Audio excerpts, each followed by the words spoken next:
Aurélien Barraud, est-ce que vous pensez qu'on peut changer de modèle profondément, rapidement, radicalement en évitant la décroissance, c'est-à-dire en continuant à préserver pour les humains de demain un développement économique et social et plus de confort? Ah non, mais la croissance, ça ne m'intéresse pas du tout. Ce qui est intéressant, c'est le progrès, c'est le bien-vivre, c'est l'amour, c'est la créativité. La décroissance, je l'appelle de mes voeux, elle ne doit pas faire peur. Le PIB, on s'en fiche complètement, c'est pas ça qui est important dans nos vies. Non, non, ça je m'inscris parfaitement en faux par rapport à ce dogme qui relève de la pensée magique qui voudrait que la croissance soit quelque chose d'indépassable, de fondamentalement bon pour nos vies. Aujourd'hui, la corrélation entre la croissance du PIB et la dévastation écologique est un fait scientifique acté.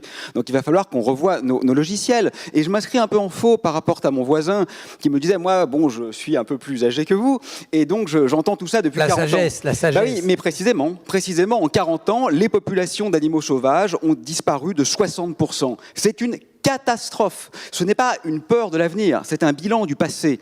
Et quand vous dites qu'il faut être précis, c'est-à-dire effectivement ne pas tout mélanger parce que ce sont des questions complexes, je suis on ne peut plus d'accord, mais je ne comprends même pas pourquoi vous la rabattez sur le problème du carbone. Ce que je viens d'évoquer tout à l'heure n'a strictement rien à voir avec le réchauffement climatique. Ce n'est pas le réchauffement climatique qui, à ce stade, est responsable de l'extinction de la vie sur Terre. Pas du tout. Ce sont les pesticides, c'est la surpêche, c'est la disparition des espaces de vie. Donc manifestement, nous n'avons dans cette salle de personnes concernées, pas encore même compris quel était l'enjeu du problème. Donc je crois vraiment... En tout cas, on n'arrive pas à relier entre eux les différents enjeux. Mais c'est notre manière d'habiter l'espace, l'enjeu. Si vous voulez, le point maintenant, c'est pas de faire une source d'énergie propre, parce qu'avec un bulldozer qui fonctionne à l'énergie solaire, on peut raser la forêt amazonienne. On n'aura pas émis de CO2, mais on aura quand même rasé la forêt. Ce qu'il faut maintenant, c'est comprendre que la vie vaut pour elle-même, c'est de cesser d'instrumentaliser et de financiariser des valeurs qui sont fondamentalement hétérogènes à ces atrophies en quelque sorte ou à ces réductions. Et ce qui est extraordinaire quand même, c'est que dans le passé on aurait dû le faire pour éviter le colonialisme, pour éviter des affronts sociaux absolument extraordinaires.